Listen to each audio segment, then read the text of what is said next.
Здравейте! В днешното ми видео ще ви представя идея за стилен и елегантен маникюр с рози, подходящ както за наближаващия Свети Валентин, така и за всеки друг повод. Ако ви харесва, останете с мен, за да видите как се прави. Започнах с нанасянето на лак основа, който да изглади повърхността на ногтите и да предотврати оцветяването им. След това избрах да нанеса червен лак, но вие можете да използвате абсолютно всеки цвят, който на вас ви харесва. Можете да пробвате и с червени рози върху бял фон, това също би стояло супер.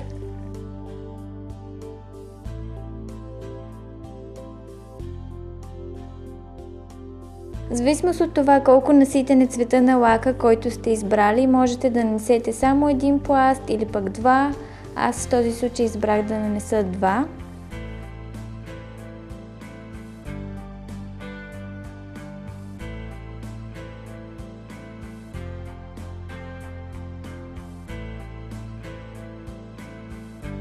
След което е важно да оставите лака да изсъхне добре преди рисуването на розите.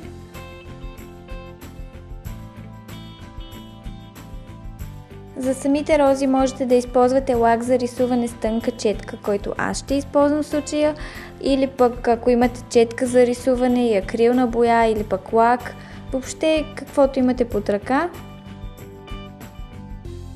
За да изглеждат розите максимално реалистично, е добре да погледнете преди това истинска роза или пък снимка на разцъфнала роза, за да видите как са разположени самите листенца.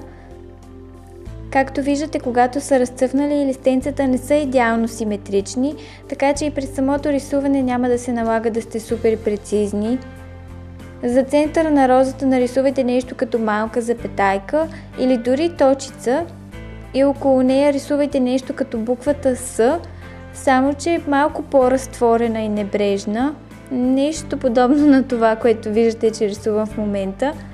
Въобще не е трудно, защото, както казах, листенцата на розата не са идеални, затова и няма нужда да се притеснявате, че няма да нарисувате нещо както трябва. И просто виждате, че накрая просто придобива формата на разцъфнала розичка. Стига да рисувате по-разтворени буквички С.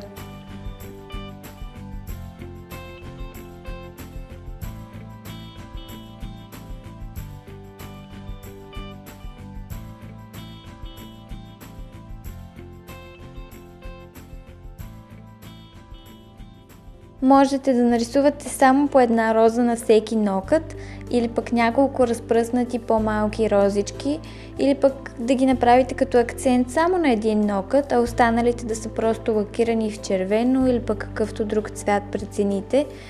Изборът е ваш. Аз реших да го направя по две розички на всеки нокът, но разбира се, целта на видеото е просто да ви даде идея. Вие сами можете да промените рисунката, цветовете и въобще да го направите както на вас ви харесва.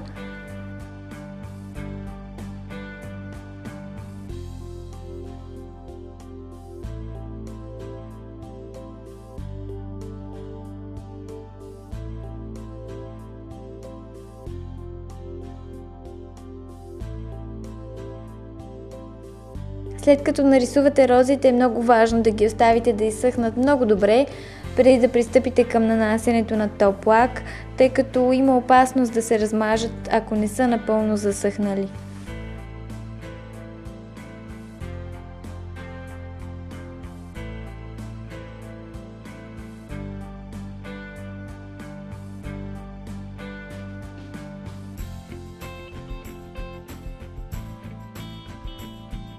Накрая по желание можете да нанесете олио за кожички, за да ги увлажните.